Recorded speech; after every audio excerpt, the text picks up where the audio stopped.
Wow, I'm so glad we had that snack. I love my snack so much. Did you guys like your snack? Yeah, and did you have fun telling your friends and your mom and dad about the cool animals we saw, the platypus and the okapi? Well, it's time for us to continue looking around in our confusing creatures area at the zoo. I wonder what animal is next. Look at that, it's the tapir, also known as a tapir. Let's see how many letters are in tapir. 1, 2, 3, 4, 5. 5 letters in tapir. And letter does it start with? That's right, the letter T.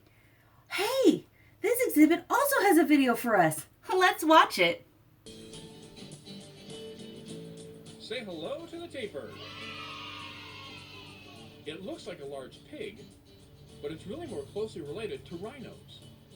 Like a rhino, each toe on the tapir's foot has its own separate hoof. Besides their special toes, tapirs have a special nose. Their nose and their top lip are combined into a flexible snout. The tapir can stretch its nose way out and wiggle it back and forth. What do you think the tapir uses that special snout for? This is Rachel. She has an amazing snout. It's not as long as an elephant's trunk, but it's just as handy. Watch how she uses her nose to eat these leaves. Tapirs live in forests, munching leaves from bushes and eating fruit that has fallen from trees. They can stand in one place, sniff around, then use their nose to move the food into their mouth. Rachel is a Baird's tapir from Mexico and Central America.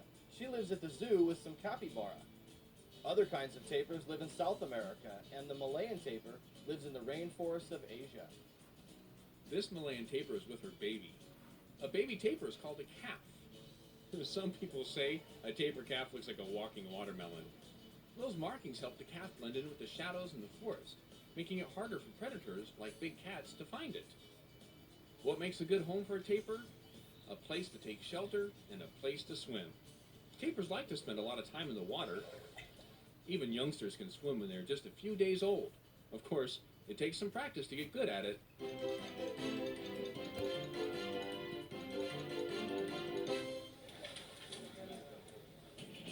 From their toes to their nose, on land or in water, tapirs are really cool.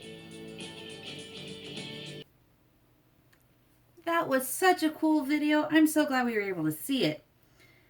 Now, the tapir is nocturnal. That means it likes to stay awake at night and sleep during the day. And you saw how its toes were spread apart. Why? That helps it create traction, which means a solid grip on the ground when there's slippery mud, or when it's on the hills or on the shores. Tapirs live to be about 25 to 30 years old. And the tapir is the largest wild animal in South America. It also likes to live alone. But if there's a group of them, they're called a candle.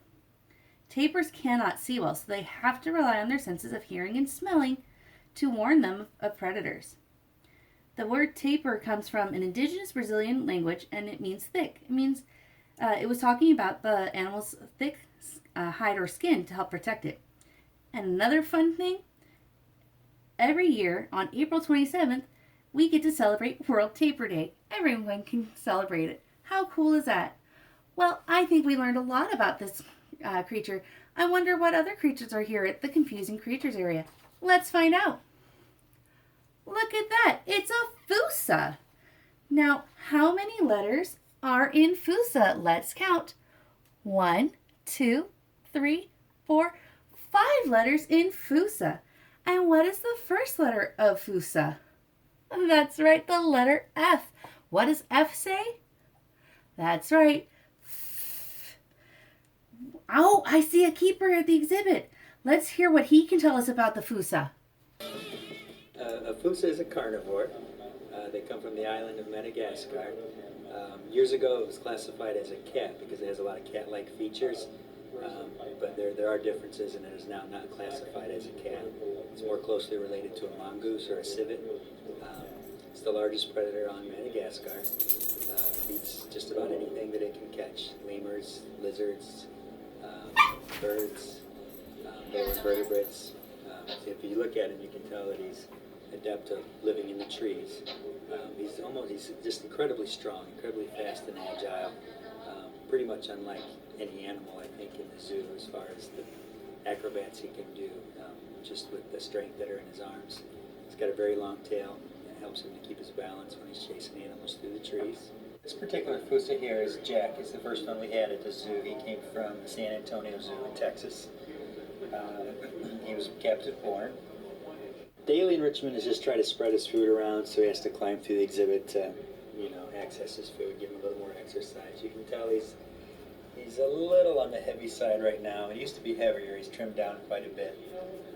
He's got the wheel that helps to exercise, and it's definitely made a difference in his appearance. It was attached. So the Fusa here has a special enrichment in there. It has a little piñata filled with meat. And now the Fusa is trying to figure out how does he get into that piñata to get the meat, because he really is hungry and wants and likes that meat. So let's take a look and watch him try and figure out how to get in there. And while we're watching, I'll give you guys some more facts about the Fusa. Like, did you know the Fusa is 72 inches long? That's a little bit taller than Miss Jen. So if I were to lay down next to the Fusa would be longer than me. Whoa. Whoa, look at how great of a jumper he is. So he uses these things called retractable claws. That means he can bring his claws back in to help him climb. Ooh, he's trying to figure out how to climb on top of the wheel. Oh, he didn't quite make it. So while he walks on the ground, you may notice that his tail's usually straight out behind him. But when he's in the tree, his tail is standing up tall and acts like a rudder. It helps keep him balanced. And he's great at leaping from branch to branch or even from tree to tree if he was in the wild. Now what's kind of cool is we can't always see it, but the Fusa has flexible ankles that are able to turn around almost backwards, which allows it to climb down the tree head first. Oh my goodness, that would be scary. Look at that, he got it. Oh, is he going to break in? Oh, we'll have to see. When the Fusa gets scared or mad, it releases a stinky scent. It's kind of like a skunk, but it's a different smell. Fusas like to live alone, but sometimes they're going to have their babies with them.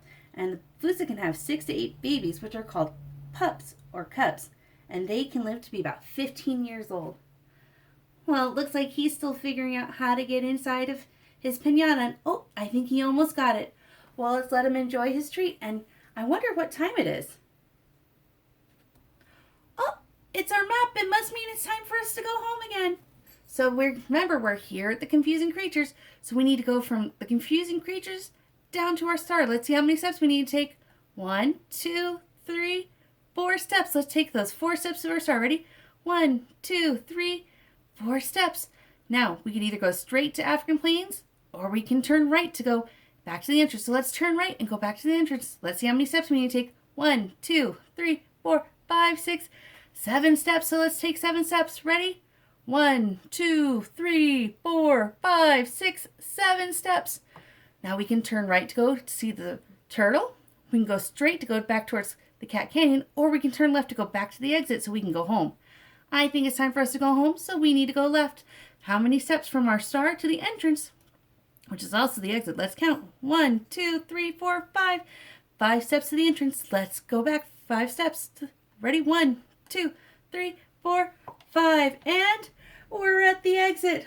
Wow, we had so much fun learning about all the different animals here at the Confusing Creature area of the zoo, like the platypus, the okapi, the tapir, and the Fusa.